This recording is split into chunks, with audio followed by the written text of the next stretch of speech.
আদেশ করিল আল্লাহ পবিত্র কোরআনে, আর বিবাহ করিও যত আদম সন্তানে।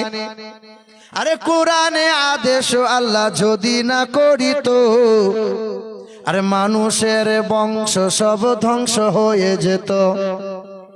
কিন্তু হাই বর্তমানে হইতেছে এমন, বেটির বিয়েতে বেটার বাপ নিচ্ছে কত পণ। কেউ বা নিচ্ছে সোনা দানা, কেউ বা টাকা করি, আরে কেউ বা নিচ্ছে জমি জায়গা, কেউ বা নিচ্ছে বাড়ি। আবারও কত বাপজি বলে দেখি নিব না কোপন, আর বেটা বেটি সাজিয়ে দিকে বিয়ায় আপন। টাকার বেলায় সাধু সাজে, জমির বেলায় চোর, আর বর্তমানে কিছু বেটার বাপ এমনি হারামখোর। আরে চোর লোকে চুরি করে অন্ধকার হলে, আরে চোর লোকে চুরি করে অন্ধকার হলে, আরে বেটার বাপ চুরি করে দিনেরই আলোতে।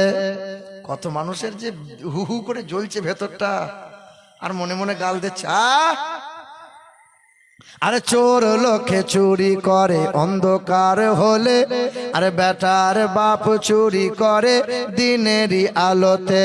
হায়রে বেটার বাপ তুমি এমনি লোভী হলে, আরে টাকার বদলে বেটা বিক্রিও করিলে।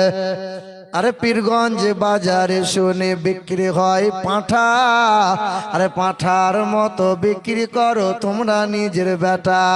আরে তোমার জন্য কত নারী বিষ পান করে, আরে কত নারী গলায় দড়ি দিয়ে ঝুলে মরে।